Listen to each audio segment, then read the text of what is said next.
आज पवित्र गुरु दिवस अवसर में उपस्थित समस्त शिक्षक शिक्षयित्री भाई भाई मान को अनेक अनेक शुभेच्छा और अभिनंदन जनाऊँ। खुशी दिन आनंदर दिन आज गुरु दिवस जड़े आमर महान दार्शनिक पूर्वतन राष्ट्रपति आदर्श शिक्षक सर्वपल्ली भारत रत्न सर्वपल्ली डॉक्टर राधाकृष्णन जन्मदिन और आज दिन को ही गुरु दिवस हिसाब से पालन करेणु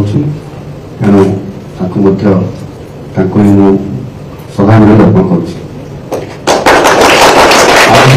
राज्यस्तरीय कार्यक्रम भी एवं लोकसभा भवन कन्वेंशन हॉल में अनुष्ठित होता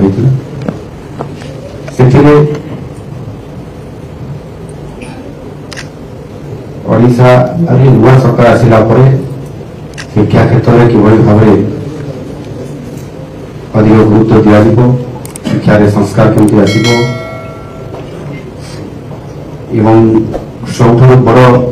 आह्वान बा चैलेंज जोटा अच्छी दुईटी चैलेंज अच्छी गोटे है ड्रप आउट हार कम करवा एवं द्वितीय कथा हूँ गुणात्मक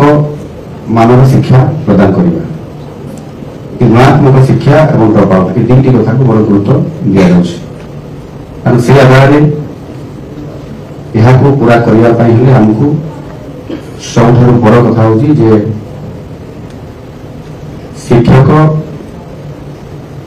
जो वैकेंसी रही शिक्षक पद पूरण करवा आधार करके आम अलरेडी निष्पत्ति मिल सारी मैंने समस्त जानते रेगुलर पोस्टिंग हम जो आम प्राथमिक शिक्षा उच्च शिक्षा अच्छी से जो बोर्ड अच्छी से दुईटी बोर्ड गोटे बोर्ड कर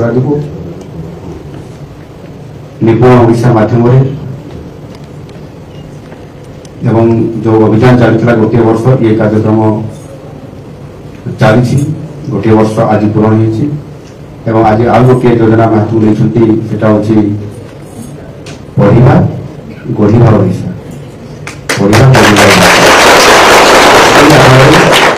जो व्यापक भाव में कार्यक्रम करा शिक्षार बजेट को विद्यालय और गणशिक्षा विभाग बजेट को सबुठ अधिक कर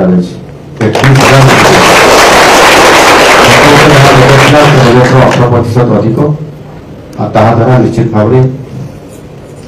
शिक्षार एक शैक्षिक परिवेश आने मनज्ञ परिवेश आने भित्तिभूमि शिक्षक नियुक्ति एवं गुणात्मक मानव शिक्षा ये समस्त कथा को फोकस करा आज निश्चित भाव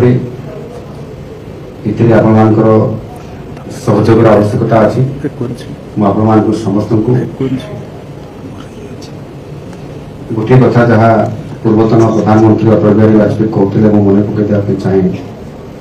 से गोटे डायलॉग सब कहते प्रॉब्लम इज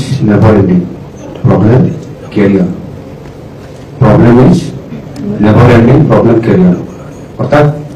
समस्यार केवे भी अंत हुए ना शेष हुए ना गोटे पर गोटे बाहर